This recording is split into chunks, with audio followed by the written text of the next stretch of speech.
అయితే అధ్యక్ష, చాలా పెద్ద రాష్ట్రాల్లో హైకోర్టుతో పాటు 2 బెంచెస్ ఉన్న రాష్ట్రాలు కూడా ఉన్నాయి అధ్యక్ష. ఈ సందర్భంగా నేను చేసే ఒక సూచన ఏంటంటే ప్రభుత్వానికి, ఈ హైకోర్టు బెంచ్ రాయలసీమలో ఏ విధంగా అయితే కర్నూలులో పెడుతున్నారో, ఉత్తరాంధ్రలో విశాఖపట్నంలో కూడా ఓ బెంచ్ ఏర్పాటు చేయాలి. ఈ సూచనని ప్రభుత్వం పరిశీలించాలని చెప్పి మీ ద్వారా మంత్రి గారిని కోరుతున్నాను. రాంభూపాల్ గారు. సో మొన్న జరిగిన ఎన్నికల సమయంలో ఎన్డీఏ కూటమి కర్నూలు హైకోర్టు బెంచ్ ఏర్పాటు చేస్తామని చెప్పి హామీ ఇవ్వడం జరిగింది. ఇచ్చిన హామీని నెరవేర్చే విధంగా ఈరోజు శాసనమండలిలో కర్నూలులో హైకోర్టు బెంచ్ను ఏర్పాటు చేస్తామని చెప్పి తీర్మానం చేయడం చాలా సంతోషం. ముఖ్యంగా రాయలసీమ ప్రజల కోరిక అధ్యక్ష. అంతేగాని గత ప్రభుత్వం కూడా హైకోర్టును అక్కడికే మారుస్తామని చెప్పినప్పుడు కూడా ఆ ప్రక్రియ ముందుకు సాగలేదు. అంతేకాకుండా గత వారం 10 రోజులుగా రాయలసీమలో కొన్ని శక్తులు రాయలసీమకు అన్యాయం జరుగుతోందనే విధంగా ప్రచారాన్ని ప్రారంభించారు అధ్యక్ష. కర్నూలులో ఉండే హ్యూమన్ రైట్స్ కమిషన్ను అదేవిధంగా లోకాయుక్తను అమరావతికి తరలిస్తున్నారని చెప్పేసి ప్రజల్లో కొంత గందరగోళానికి సృష్టించే పరిస్థితులు కల్పించారు అధ్యక్ష. దానిపైన కూడా నిన్న గౌరవ ముఖ్యమంత్రి గారు కేబినెట్లో స్పష్టంగా కూడా చెప్పడం జరిగింది అధ్యక్ష. కర్నూలులో హైకోర్టు బెంచ్ అదేవిధంగా ఏ కార్యాలయాలు కూడా ఏ కోర్టులు కూడా అక్కడి నుంచి తరలించేది లేదని ముఖ్యమంత్రి గారు స్పష్టంగా చెప్పినందుకు మీ ద్వారా గౌరవ ముఖ్యమంత్రి గారికి రాష్ట్ర ప్రభుత్వానికి కృతజ్ఞతలు ధన్యవాదాలు తెలియజేసుకుంటున్నా అధ్యక్ష.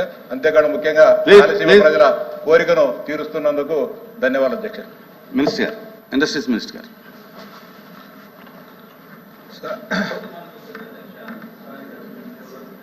అధ్యక్ష, ఈరోజు హైకోర్టు బెంచ్ ఇక్కడ పాస్ కావడం చాలా ఆనందంగా ఉంటుంది. నాకు తెలిసి కర్నూలు ప్రజలందరూ కూడా ఒక పండగ లెక్క జరుపుకుంటుంటారు. అక్కడ అడ్వకేట్స్ కూడా ఆల్రెడీ నిన్న క్యాబినెట్లో పాస్ అయిన తర్వాత వాళ్ళ ఆనందంకి అసలు హద్దు లేదు. చాలా హ్యాపీ మూమెంట్. అండ్ మా చంద్రబాబు గారు ఏదైతే మాట ఇచ్చారో అది మాట తప్పకుండా ఇది నెరవేరుస్తున్నారు. అలాగే ఈ శ్రీబాగ్ కమిటీలో ఏదైతే ప్యాక్ట్ అప్పుడు చెప్పిండేదో దాంట్లో ఫైనల్గా అప్పుడు పెద్దలు నిర్ణయించిండేది మా చంద్రబాబు గారి ద్వారా ఈరోజు హైకోర్టు బెంచ్ కర్నూలుకి రాబోతా ఉంది. చాలా ఆనందంగా ఉంది అధ్యక్ష. ఎంవి రామచంద్రారెడ్డి గారు. అధ్యక్ష, కర్నూలులో హైకోర్టు బెంచ్ ఏర్పాటు చేయడం చాలా సంతోషం, దాన్ని స్వాగతిస్తున్నాం. అలాగే అధ్యక్ష, గత ప్రభుత్వం జాతీయ న్యాయ కళాశాలకు దాదాపు 273 ఎకరాల స్థలం కేటాయించి 1000 కోట్లు బడ్జెట్ కూడా పెట్టడం జరిగింది. దాన్ని కూడా వెంటనే ప్రభుత్వం టేకప్ చేయవలసిందిగా కోరుకుంటున్నాను అధ్యక్ష. శివరామరెడ్డి గారు. అధ్యక్ష, మంత్రి గారు చెప్తున్నారు కర్నూలులో చాలా హ్యాపీగా ఫీల్ అయినారని. శ్రీబాగ్ ఒప్పందం ప్రకారం ఈరోజు బెంచ్ కాదు అధ్యక్ష చెప్పింది, ఆ రోజు కోర్టునే మార్చాలని. ఒకటి రాజధాని ఇక్కడ ఉంటే అక్కడ కోర్టు ఉండాలని, అక్కడ రాజధాని ఉంటే ఇక్కడ కోర్టు ఉండాలని. చెప్పండి. శ్రీబాగ్ ఒప్పందం ఒకసారి శ్రీబాగ్ ఒప్పందం చూడండి సార్. శ్రీబాగ్ ఒప్పందంలో బెంచ్ కాదు సార్ కావాల్సి ఉండేది. ఇక్కడ ఎక్కడైతే రాజధాని ఉంటుందో ఇంకో ప్రాంతంలో హైకోర్టు పెట్టాలనే ఉద్దేశంతో ఆ రోజు శ్రీబాగ్ ఒప్పందం అయింది. దానికి విరుద్ధంగా కేవలం బెంచ్ ఇచ్చి మేమేదో బెంచ్ ఇచ్చాం చాలా ఆనందపడుతున్నా అంటారు. హైకోర్టే ఆడ పెడితే చాలా సంతోషిస్తారు, ఆ ఏరియా కూడా డెవలప్ అవుతుందని తెలియజేస్తున్నాం. మంత్రి గారు సత్యకుమార్. సార్, శ్రీబాగ్ ఒప్పందం ప్రకారం కర్నూలులో శాశ్వత హైకోర్టు ఉండాలనే ప్రతిపాదన ఎప్పటి నుంచో అక్కడ ప్రజల మనోభావాలు కూడా అదేవిధంగా ఉన్నాయి అధ్యక్ష. అయితే గతంలో అధికారంలోకి వచ్చిన పార్టీ అధికారంలోకి వచ్చిన తర్వాత హైకోర్టుని కర్నూలుకు తరలిస్తామని చెప్పి ప్రజల మధ్య ప్రాంతాల మధ్య వైషమ్యాలు పెంచి ప్రతిపాదన కూడా హైకోర్టుకు పంపలేదు అధ్యక్ష. రాష్ట్ర హైకోర్టు సీజేకి ప్రతిపాదన పంపాలా. ఈ రోజు మేము చేసిన పని అదే అధ్యక్ష, మా ప్రభుత్వం చేసిన పని. ప్రతిపాదన కూడా 5 సంవత్సరాలు పంపలేదు అధ్యక్ష. ప్రతిపాదన పంపకుండా హైకోర్టు దాని అంతకు అదే ఎగిరిపోతుందా? సమాధానం చెప్పాలి అధ్యక్ష. 5 సంవత్సరాల పాటు సీజేకి కానీ కేంద్ర ప్రభుత్వానికి కానీ సుప్రీంకోర్టుకు కానీ కొలీజియం కానీ హైకోర్టును మేము కర్నూలు నుంచి అమరావతి నుంచి కర్నూలుకి మార్చాలనుకుంటున్నామని కానీ లేదా ప్రత్యేక బెంచ్ను శాశ్వత బెంచ్ను ఏర్పాటు చేస్తున్నామనే విషయాన్ని కూడా ప్రతిపాదన పంపని వాళ్ళు ఇవాళ మాట్లాడడం చాలా సిగ్గుచేట అధ్యక్ష. ప్లీజ్ నాయుడు గారు. అధ్యక్ష, రాయలసీమ సంబంధించినటువంటి 4 జిల్లాల అధ్యక్ష, కర్నూలు, కడప, అనంతపురం, చిత్తూరు సంబంధించినటువంటి రాయలసీమ వాసుల యొక్క కళ, ముఖ్యంగా ప్రజలు కానీ న్యాయవాదులు చాలామంది ధర్నాలు రాస్తారోకులు ఈ బెంచ్ కోసం పోరాటాలు చేశారు అధ్యక్ష. ఈ మనోభావాన్ని గౌరవిస్తూ ఇప్పుడున్నటువంటి ఎన్డీఏ ప్రభుత్వం ముఖ్యమంత్రి శ్రీ నారా చంద్రబాబు నాయుడు గారు, మా కర్నూలు జిల్లాకు సంబంధించినటువంటి మంత్రులైనటువంటి పెద్దలు లా మినిస్టర్ ఎన్ఎండి ఫరూక్ గారు, బీసీ జనార్దన్ రెడ్డి గారు, మా యువ మంత్రివర్యులు టీజీ భరత్ గారు ఎంతో కృషి చేశారు అధ్యక్ష.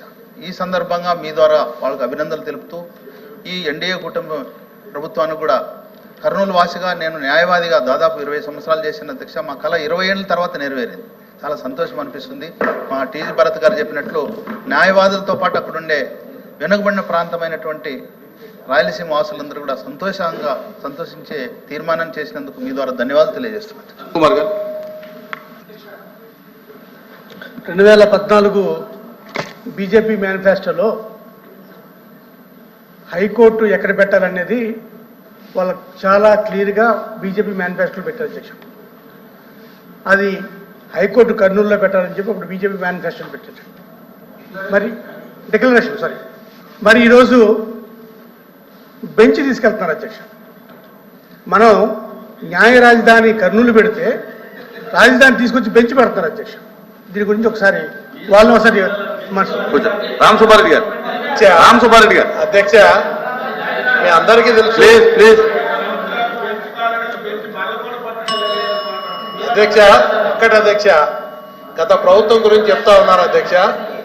రాయలసీమ ప్రాంతంలో న్యాయ రాజధాని ఏర్పాటు చేయాలని చేసిన ప్రయత్నం, హైకోర్టు కూడా అక్కడ పెట్టాలని ప్రయత్నం చేస్తే అడ్డుకున్నదే అధ్యక్ష. కోర్టులకు పోయి అన్ని అడ్డంకులు క్రియేట్ చేసి అక్కడ ఏర్పాటు చేయాలని చేసే ప్రయత్నాన్ని కూడా పూర్తిగా అడ్డుకున్నటువంటి పార్టీ కూటమి పార్టీ అధ్యక్ష. ఈ రోజు ఒకటి చెప్తున్నా, బీజేపీ నాయకులు అరుణ్ కుమార్ చెప్పినట్టు అక్కడ వెళ్ళి ఓట్ల కోసము కర్నూలులో అక్కడ హైకోర్టు పెడతామని ఎన్నో వాగ్దానాలు చేశారు అధ్యక్ష. బీజేపీ మేనిఫెస్టోలో కూడా అక్కడ నాయకులు వాళ్ళందరూ కూడా ప్రజలకు చెప్పినారు. అవన్నీ కూడా ఏది అమలు చేయకుండా గత ప్రభుత్వంలో అధ్యక్ష గత ప్రభుత్వంలో వెనుకబడిన ప్రాంతాలు అభివృద్ధి చెందాలని చెప్పి అభివృద్ధి అంతా ఒకే చోట కేంద్రీకృతమైతే వెనుకబడిన ప్రాంతాల్లో కూడా ఆందోళన మొదలవుతుంది అని చెప్పి ప్రయత్నం చేస్తే అడ్డుకున్నది వాళ్ళ అధ్యక్ష. ఈ రోజు కూడా నేను చెప్తున్నా అధ్యక్ష, ఒక్క రాజధానిలో మొత్తం కేంద్రీకృతమైతే మళ్ళీ గతంలో పునరావృతం అవుతాయి అధ్యక్ష. ఆ 3 ప్రాంతాలు అభివృద్ధి చేసేదానికి ఒక ప్రణాళిక రాజధాని ఇక్కడ కడుతున్నారు. ఇక్కడ కాకుండా మాకేమొస్తుంది అన్ని ఒక 50,000 ఎకరాలు ఒకే చోట కడితే ఒక ఆందోళన ఉంది అధ్యక్ష ప్రజలు. రాయలసీమ ప్రాంతం వెనుకబడిన ప్రాంతాల్లో మిగతా ప్రాంతాల డెవలప్మెంట్కి కూడా ఒక ప్రణాళిక లేకుండా అది చెప్పాలని నేను కోరుతా ఉన్నాను అధ్యక్ష. సత్యకుమార్ గారు. సార్, అమరావతిలోనే రాజధాని ఉంటుందని అసెంబ్లీ సాక్షిగా తీర్మానం చేసి తర్వాత మాట తప్పి 3 రాజధానుల ఒక వికృత రాక్షస క్రీడకి శ్రీకారం చుట్టారు అధ్యక్ష. మేము గతంలో చెప్పున్నాం అధ్యక్ష, డిక్లరేషన్ ఇచ్చాం. డిక్లరేషన్ అనుగుణంగానే ఇవాళ ప్రత్యేక బెంచ్ని అక్కడ తీసుకెళ్తున్నాం అధ్యక్ష. ప్రభుత్వం తీసుకెళ్తుంది. ఇంకోటి అభివృద్ధి వికేంద్రీకరణ గురించి మాట్లాడుతున్న వాళ్ళు అభివృద్ధి వికేంద్రీకరణ గుర్తు తెచ్చుకోవాలి అధ్యక్ష. ఇవాళ విజయనగరంలో ట్రైబల్ యూనివర్సిటీ ఉంది అధ్యక్ష. విశాఖపట్నంలో ఇండియన్ ఇన్స్టిట్యూట్ ఆఫ్ మేనేజ్మెంట్ అక్కడ తీసుకెళ్లారు అధ్యక్ష. ఐఐఎఫ్టి కాకినాడలో వచ్చింది అధ్యక్ష. గుంటూరులో ఎయిమ్స్ వచ్చింది అధ్యక్ష. School of planning architecture Kurnool ఇక్కడ వచ్చింది అధ్యక్ష. కర్నూలులో వచ్చేసి ఐఐటిడిఎం వచ్చింది అధ్యక్ష. సెంట్రల్ యూనివర్సిటీ అనంతపూర్లో వచ్చింది అధ్యక్ష. ఐఐటి ఐఐఎస్ఆర్ తిరుపతిలో వచ్చాయి అధ్యక్ష. ఇవన్నీ అభివృద్ధి వికేంద్రీకరణ కాదా అధ్యక్ష? ప్లీజ్ మంత్రి గారు. అధ్యక్ష, అభినందించవలసింది పోయి అది కూడా లేదు, ఇంక ఎదురుదాడి చేస్తున్నారు. ఇప్పుడే సభ్యులు చెప్పారు మళ్ళీ కేంద్రీకృతం అయిపోతుంది, మేము ఇక్కడ ఇది పెట్టాలనుకున్నాం, అది ఇక్కడ పెట్టాలనుకున్నాం, 5 సంవత్సరాలు ఇది చేసాం అది చేసామని చెప్తున్నారు. 5 సంవత్సరాలు అధ్యక్ష నేను అడుగుతున్నాను. ఇప్పుడు రాయలసీమ నుంచే 4-5 సభ్యులు మాట్లాడారు. 5 yearsలో రాయలసీమ వాసి ముఖ్యమంత్రి ఆ ప్రాంతానికి ఏదో వినమ్మా ఏదో 5 సంవత్సరాల్లో ఒక ఇరిగేషన్ ప్రాజెక్ట్ కంప్లీట్ చేశాడా, లేకపోతే కియా లాంటి ఒక పరిశ్రమ అక్కడ తీసుకొచ్చి ఎవరు అధ్యక్ష రాయలసీమకు అభివృద్ధి చేసింది? ఈ పార్టీకి ప్రాంతాలతో సంబంధం లేదు. సమగ్ర ఆంధ్రప్రదేశ్ అభివృద్ధి ధ్యేయంగా పనిచేశాం. కియా పరిశ్రమ అధ్యక్ష, అదేవిధంగా ఎలక్ట్రానిక్ హబ్ అధ్యక్ష, అదేవిధంగా కర్నూలులో వారోకల్లు పార్క్ అధ్యక్ష, సీడ్ పార్క్ అధ్యక్ష, మేము చేశాం. అది 5 సంవత్సరాల్లో ప్రాంతాల మధ్య చిచ్చుపెట్టి ఈరోజు హైకోర్టుకి కర్నూలు తీసుకెళ్తామన్నటువంటి పెద్ద మనుషులు కనీసం ఆ ప్రాసెస్ స్టార్ట్ చేయాలా లేదా? సిగ్గుండాలి మాట్లాడడానికి, కనీసం సిగ్గుపడాలి మాట్లాడడానికి. కనీసం ప్రాసెస్ స్టార్ట్ చేయలేదు అధ్యక్ష. ఆ ప్రాసెస్ స్టార్ట్ చేయలేదు. వీళ్ళు మాట్లాడుతున్నారు. మేము స్పష్టంగా ఎన్నికల్లో హామీలు ఇచ్చాం. రేపు ఎన్నికల్లో గెలిస్తే హైకోర్టు బెంచ్ కర్నూలులో పెడతామని స్పష్టంగా మాట ఇచ్చాం. ఇచ్చిన మాట ప్రకారం అన్ని స్థానాల్లో గెలిచాము. మమ్మల్ని నమ్మారు. ఆ నమ్మకాన్ని వమ్ము చేయకుండా, ఆలస్యం చేయకుండా ప్రాసెస్ స్టార్ట్ చేశాం. తొందరగా అక్కడ హైకోర్టు బెంచ్ పెట్టడానికి నిర్ణయం చేశాం. అధ్యక్ష, ఎలగ తవ్వులు పెట్టాలని నిన్న 10 రోజుల నుంచి అక్కడ ఏదో హ్యూమన్ రైట్స్ కమిషన్ ఎత్తేస్తున్నారు చంద్రబాబు నాయుడు గారు.